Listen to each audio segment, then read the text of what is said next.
Tell you what, we're only a minute in, and I really hope he doesn't break my BS counter.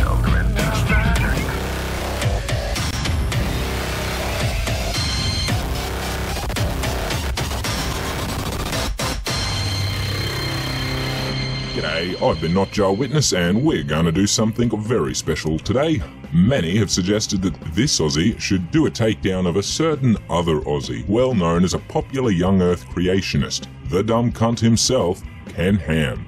So here it is, and as always, this grading video is brought to you by XCLover666, also known as the Great Anti-Theist, who also has their own channel. I've linked them below and would greatly appreciate it if you check them out and subscribe, as they deserve all the credit for doing the actual hard yards of actually assessing these videos. I'm just here for my good looks and unfettered charm. If you haven't seen our previous grading videos of Dr. Guyman, make sure to check them out, there'll be a link below. So let's hit this. Today we are watching Science Confirms the Bible, a live stream on the Answers in Genesis YouTube channel from March 2017. It is an hour long, and so this will be a lengthy debunk series going bit by bit. This will be part 1. And make sure you have a drink ready to deal with all the stupid BS we're about to be put through.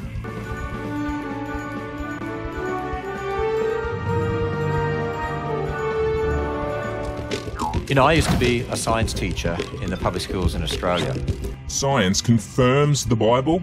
Really, Ken? Well, that right there is a negative 10% for a false and inaccurate statement. You're at 90% before we even start. If you start off this bad, I hate to see how bad your presentation is. But I also would like to give a special thanks to Mr. Salazar for helping me with some of the fact-checking, as well as subjecting himself to watching this video to help me. I asked him to look over my points in order to make sure that I'm accurate. To quote him, "How can a grown adult be so wrong so often?" His total of scientific knowledge would fail a 5th grade science class. And one of the first science lessons I taught, one of the students said, "Sir, you're a Christian." "That's right." "Well, you believe the Bible, but that can't be true. We know the Bible's not true." Why is that?" "Because of what our textbooks teach us about ape men and about evolution." You were a science teacher? Yeah, that's 10% deduction for presenting misleading information, as I doubt you taught actual science. You're as qualified to teach science as Kent Hovind is to file your taxes, so you are at 80% now. At this point, I must interject and assure you that unfortunately Mr. Kenneth Ham here does have a legit background in education. He has completed a Bachelor of Applied Science with emphasis on environmental biology from QUT and a Diploma of Education from UQ, and after graduating went on to teach science in Dalby, which is a small town in Queensland. However, the remarks are still misleading on Ken's part, and his one diploma of education is only really a springboard for further studies. However, from there he went the direction of creating his own curriculum. He is trying to sell himself as an authority on the subject when he has no real scientific or academic peer-reviewed work published. What makes this worse is that Kenneth should know better. But I digress. We'll get back on script. Just for the record, I am in a bad mood as of writing this. So as for the first time in 5 years, the team I coach has not made it to regionals in cross country. So you know, I'm not in the best mood as of writing this grading script, and I've also just finished about 4 hours worth of grading, so I'm tired and cranky. So I am more than willing to deduct for even the slightest thing. As well as you are a grown adult, apparently, so you should know better than to pull the mistakes my students might pull. You're at 80%, so watch it. What I found was, when I was a teacher, that there were students in my classes in the public school who thought that they couldn't believe the Bible, and they weren't prepared to listen to the message about Jesus Christ because their textbooks told them that they evolved, and therefore, in their mind, the Bible wasn't true. Let's break down this bit piece by piece. First, there's now a 25% deduction for presenting a false statement as fact, as well as failing to provide citation, because I can guarantee you that no student asked that, and if they did, I must ask, why did you bring up religion? So that right there is another 15% for failing to properly do your job as an educator. Also, you state that you are a Christian. That is a 30% deduction now for failure to do your job again. Your answer to that question should be, that is irrelevant to the topic at hand, and get back to teaching science. Now, I will quickly interject to clarify this point. As a science teacher in a science class, these things are not on topic. However, as a teacher in a public school, he can still share his religious beliefs if he's asked about them outside of class, or if he were in a religious class. It might not be the way it used to have been when I was in school, but not that long ago at least, there were full Christian religious classes in public schools here. So despite having Christian-based publicly funded classes, these topics should not be mixed in a teaching environment. Ken would more than likely have been asked that question, however he still failed to respond in a manner appropriate as a science teacher, and he sure didn't give any citation. So that out of the way. Again, now you're at 45% for your failure to do your job as a teacher when the belief about the Bible was brought up.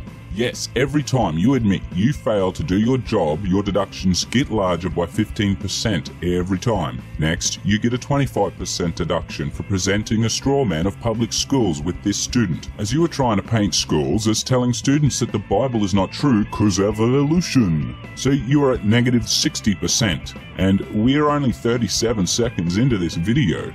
Keep going like this for the full hour and I think you might hold the new record of lowest grade currently held by Dr. Guyman. Hear that, Guyman? You might actually have to work harder to get a lower grade than Mr. Hammy here.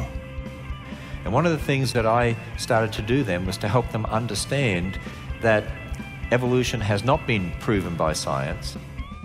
Another 60% for failure to do your job. 20% for lying to students. Yes, I said lying here, as this is a deliberate lie. And 20% for presenting false and inaccurate information, for claiming the Bible must be false because of evolutionary science textbooks. You just went down a nice 100%, so you are now at negative 160%. You're now losing negative 75% for failure to do your job again. I don't know how you can be so proud about not doing your job properly. And you also get another 30% off for presenting false and inaccurate information to students by saying evolution has not been proven by science, when in fact it has. Congrats, you are now down to a negative 265%. And I'll tell you what, we're only a minute in, and I really hope he doesn't break my BS counter. And actually, when you understand observational science, it actually confirms the Bible's history. Observational science does not exist. That is just what we call science. Now in this next part, Kenneth tries to make a distinction between historical and observational science, when in fact they are both just plain science. I'm here to let you know that what he calls historical, we call science, as we can see fossils in the ground and date them using radiometric dating. We have shown that the constant decay rate does not change. Now, if Kenneth here can show them to be wrong and get it published, there's a Nobel Prize waiting for him. So for the deductions, we'll have 40% for lying about science and then 20% for straw-manning science, as they are trying to with the whole two different types of science. So Kenneth, you're now at negative 325%. Have you ever heard this? Billions of years ago, there was an explosion in space. Or 100,000 years ago, this happened or that happened. Okay, sit down and listen, you ignorant person. The Big Bang was not an explosion, it was just a rapid expansion of space. That is nothing more, nothing less. Now, I am not gonna lie, this is a little bit beyond my field and there are others more qualified for this. I've just a pretty basic understanding of it. So yeah, you are completely lying about what the Big Bang is and what happened. See, we had some sort of fluctuation and this in turn gave way to the universe expanding past this singularity. A few seconds researching would show you that this is the case. But the billions of years ago is about 13.7 billion years ago is when it happened, and that is because we can see the cosmic microwave background radiation. So we can see that just fine. Then we have the light from a star called MAC 20647-JD, and that is 13.3 billion light years away. Now the speed of light is a constant. That is why there is a c in the equation of E equals mc squared. We know the speed of light doesn't change, so you need to explain how you can justify changing c without messing up energy mass conversion formula. So unless you want to claim that all the physics and astrophysics are wrong, be my guest, mate, but you are sadly mistaken if you do.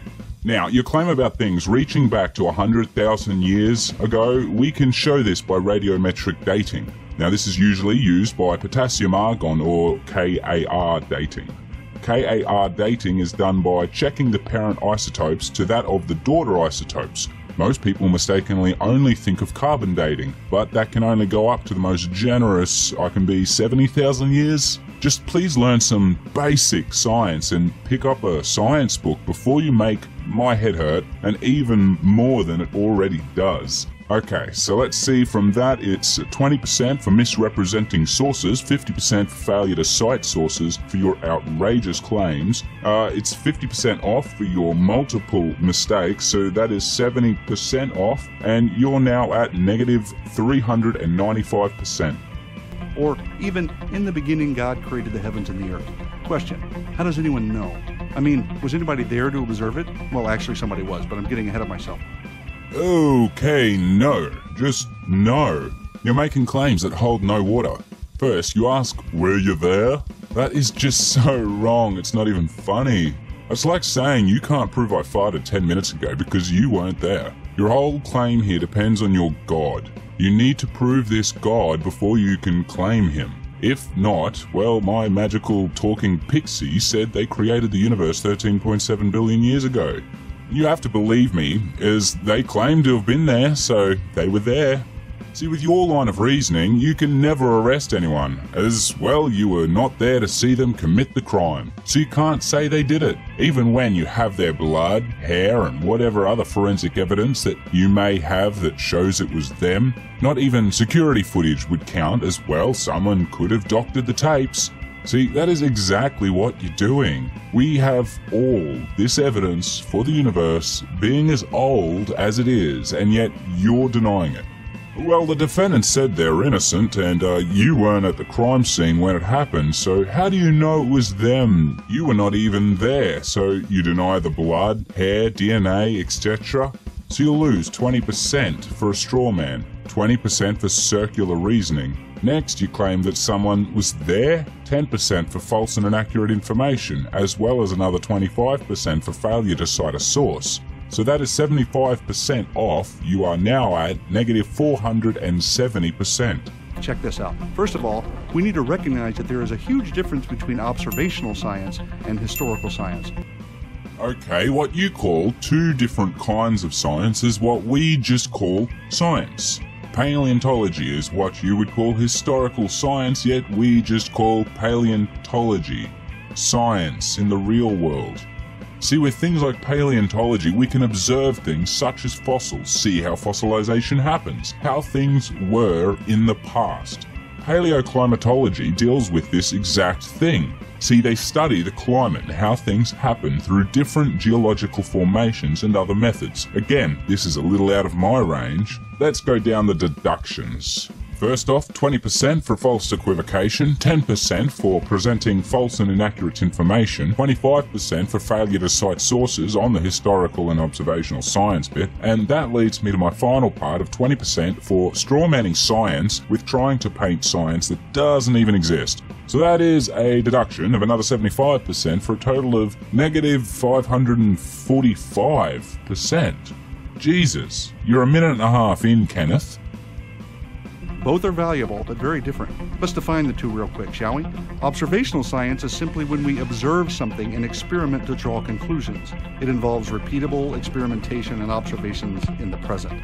It's through observational science that we find cures for diseases and build space shuttles, stuff like that. Now, through historical science, we consider things that happened in the past, but they cannot be checked in the same way. I mean, we don't have access to the past like we do the present because, well, it's gone, right? All we really have is speculation, or at best, circumstantial evidences of past events based on what we see in the present. That's not to say that we can't make intelligent guesses about the past, or form reasonable inferences from rocks or fossils in the present, but we certainly cannot directly test our conclusions because we cannot repeat the past. Got it? From the mouth of Mr. Salazar, I'm now gonna say I hate you, XE, as you told me this guy was wrong on science and needed my help to get things right, but you didn't tell me he was this wrong and ignorant. Yeah, that sounds like an accurate reaction upon first discovering our hammy here. But okay, let's break this down one by one. First, you say that observational science is what we observe and test. Well, that is again what we call science. Next, you say we can't test historical science, but yet we can test rocks to find how old they are. Next, you make the claim we cannot repeat the past, yet we can still find out how things happened in the past. Using the forensic analogy said before, it's like saying you can't know who killed a person even though you find their DNA and everything else that points to the person doing it. So you can never lock up a criminal. Man, am I glad you're not in charge of our police department. That's almost as incompetent as Trump is. So, okay, that's 40% for reuse of a false equivocation, 20% for presenting false and inaccurate information. Also, I know I'm not one to go after grammar, but 5% for saying evidences. Evidence is not plural, just like luggage is not plural. Even if I have 20 suitcases, I would still just have luggage. So I must ask, do you got it? So you lose 65%. You are now at negative 610%. So, does that mean historical science is unimportant? Not at all. Let's drop an example down here for a minute and take a look at the Eiffel Tower. You know, that 19th century Parisian monument designed by Gustave Eiffel that stands 1,063 feet tall, which was built as the entrance for the 1889 World's Fair and is still the tallest building in Paris today, visited by millions of people each year? Yeah, that one. As stated before, historical science does not exist, so that is again now 40% for repeating the same false and inaccurate statements. False, the Eiffel Tower is not 1,063 foot tall, as there is a little known interesting fact about the Eiffel Tower is that it grows and shrinks, being that it's made of metal, as it grows in the summer and shrinks in the winter. Looking at its shape, and it grows and shrinks. No, I won't say anything. I don't want to be the dick and make that joke as well. I think the joke makes itself. Also, the tower is actually only 980 foot-feet tall. What gives it the extra height is an antenna on top. So really, you are wrong on the actual height. The antenna was added due to a dick measuring contest with the United States. As in New York, the Chrysler Building was constructed, making it taller than the Eiffel Tower. So they added to it to make it bigger to surpass the Chrysler Building, 1,046 foot. So back to what I was saying, the 1063 is only due to an antenna that was not part of the Eiffel Tower initially, as well as you are wrong as it will depend on what time of year you measure it. This is because of the fact that the steel, when it gets cold, it contracts, and when it gets warm, it expands. Think of it like a brass instrument. When it is really cold, the instrument actually contracts, which really messes with the tone and tuning of the instrument. That's why you have to tune your instrument every time you play it. Due to the cold and heat, it will affect how the instruments sound. Trust me, I know. I played trumpet in high school. So your deductions are now 60% off, as you presented false and inaccurate information due to calling the Eiffel Tower a building. It's not. It's classified as a freestanding structure. There is a difference. So you now are at negative 680%. Well, guess what? Everything I just told you is true. Everything you just told me is true? Sorry, you're wrong on multiple counts, as I showed. So 40% for presenting the same false and inaccurate information as before. You're now at negative 720%. But how do we test it? Well, applying observational science, we can, of course, observe the Eiffel Tower anytime we're in Paris. It's here in the present. Then, we can continue by testing the height and comparing it to all the other structures in Paris and confirm the claim that it is indeed the tallest building in Paris. Yes, we can do that. But again, the height will be determined by what season it is when you measure it. Next, you call it a building again. Again, that is wrong, so it's another 60% for both presentations of wrong and inaccurate information. You're now at negative 780%. But that's the extent of the kind of facts that can be proved by observational science in reference to this claim. How do we really know that Gustave designed it? How do we really know it was built in the 19th century as an entrance to the 1889 World's Fair? How do we really know how many people visited? That's all in the past. Wrong again. We can test these things that are in the past with things like blueprints that Eiffel had made. We can test the information of how many people visit each year by records kept at the tower. Wait, never mind, I forgot you're allergic to factual reporting of people to attractions, as well we all know how much you like to inflate your numbers of people at your Ark travesty. Finally, how do we know it was an entrance to the World's Fair?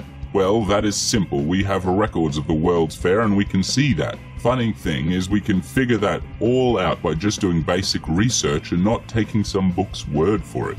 So 25% for misrepresenting sources. As far as going back to the historical science thing again, you get 80% for that one. So that is 105% deductions. You're at negative 885%. It can't be repeated. For that kind of information, we need to go outside the limits of observational science and discover what has been communicated to us through historical documents and eyewitness accounts. And furthermore, we have to believe those eyewitnesses and documents are trustworthy. Okay, yes, we have to rely on accounts, but we know they are trustworthy due to the reliability of what we know already. So yes, they're accurate to the best of what we know. But you, again, go with the whole historical and observational science. So you get 100% deduction for that. You're at negative 985%, and we're only 3 minutes and 24 into this video. The same is true when we talk about the origin of the Earth. The Earth is here. We all agree with that. So, does observational science confirm that the world was created by God? And are there trustworthy documents and eyewitness accounts that confirm it? Well, let's take the last part first. In short, what we're really asking is my original question: was anybody there to observe it? The answer is yes. God was there, and He told us how He created. He inspired people to write down His very words that became books that were compiled into a complete book called the Bible, which has been verified over and over again and has demonstrated itself to be totally trustworthy in all it claims and teaches. Even secular scholars will concede that the Bible accurately records historical events. Is the Earth here? Can you actually prove that? You state we all agree with you, yet there are people out there who will state that we are not real, but a simulation. So I think you were wrong there. No, it does not, as you still need to prove your God to claim your God. See, what you claim is that the Bible is the proof of your God, but the claim cannot be used as evidence of the claim. So you get 40% for circular reasoning. Next, I will point out that the Bible is not trustworthy in all its claims. One I have seen and love to bring up is when Jesus is born. There is a 10-year problem with that claim. 25% for failure to provide a source, 120% for presenting false and inaccurate information, as secular scholars do not believe that. Moses never existed. The Exodus never happened. The flood never happened. So that is 145% off for that claim now. You're at negative 1,130%. Anyway, we have the most trustworthy revelation from the most trustworthy eyewitness. The most trustworthy revelation from the most trustworthy eyewitness? Really? That is just so wrong. Again, you need to prove God to claim God. Your eyewitness also says donkeys and snakes talk. What an animal sees when it mates is that what the offspring will be. Germs do not exist, as you're not to wash your hands, as it's a sin that makes you sick. So that is 3 things the Bible got wrong. So that is 140%, 160%, and 180% off for each false and inaccurate claim. So that is a grand total of 480% off, bringing your new total to negative 1,610%. Now, what about observational science? Does it confirm the Bible? Yes. And what's extremely important to realize is the observable fact that the universe is logical and orderly. That makes sense only if its creator is logical and has imposed order on his creation. It doesn't make sense at all if the universe is just an accident of a huge explosion. Also, our minds are able to comprehend many things about the universe, and that's only possible if the creator of the mind gave us the ability and desire to explore the universe. First off, no explosion happened. How many times must I say that? Next, you claim that the universe is logical and orderly. Please explain how galaxies colliding makes logical sense and is orderly. If the universe was logical and orderly, we would not see these things happening. Now you claim how our minds were created to figure out the universe, because that is what our minds are created for. No, I can put a PlayStation or Xbox or even a PC disc in a skeet thrower and shoot it with a shotgun. Doesn't make the disc designed for skeet shooting. How many things can one person get wrong, and how many fields of science can one person mess up? So, let's see, that's 200% for presenting wrong and inaccurate information. Now you get 220% for another false and inaccurate statement. That is 420% in deductions, putting you at negative 2,030%, and we're not even at 5 minutes yet. It doesn't make sense if our brains are byproducts of chance, because we couldn't trust their conclusions to ever be accurate. You claim that our brains are a byproduct of chance. Well, that is a clear and complete straw man, so 40% off for that. Yes, Ken, I am adding on to each time you make the same mistake, you mess up. You get busted for it. Next, we have 240 for presenting false and inaccurate information by saying we cannot trust our conclusions. As yes, we can, and we show them to be repeatable. So we work off past experiments.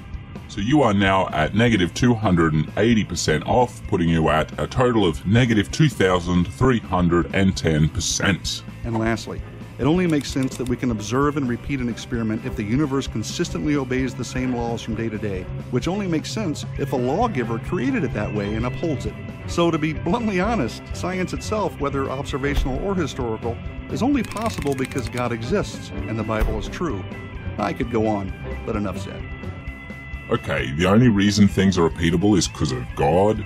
Really, you know the laws that we have are just descriptions of what we observe. But you're right on one point, we do have lawgivers, and that is scientists who make the laws about the universe by describing what we see. So no God needed. Even if a God was needed, it doesn't make your Bible true.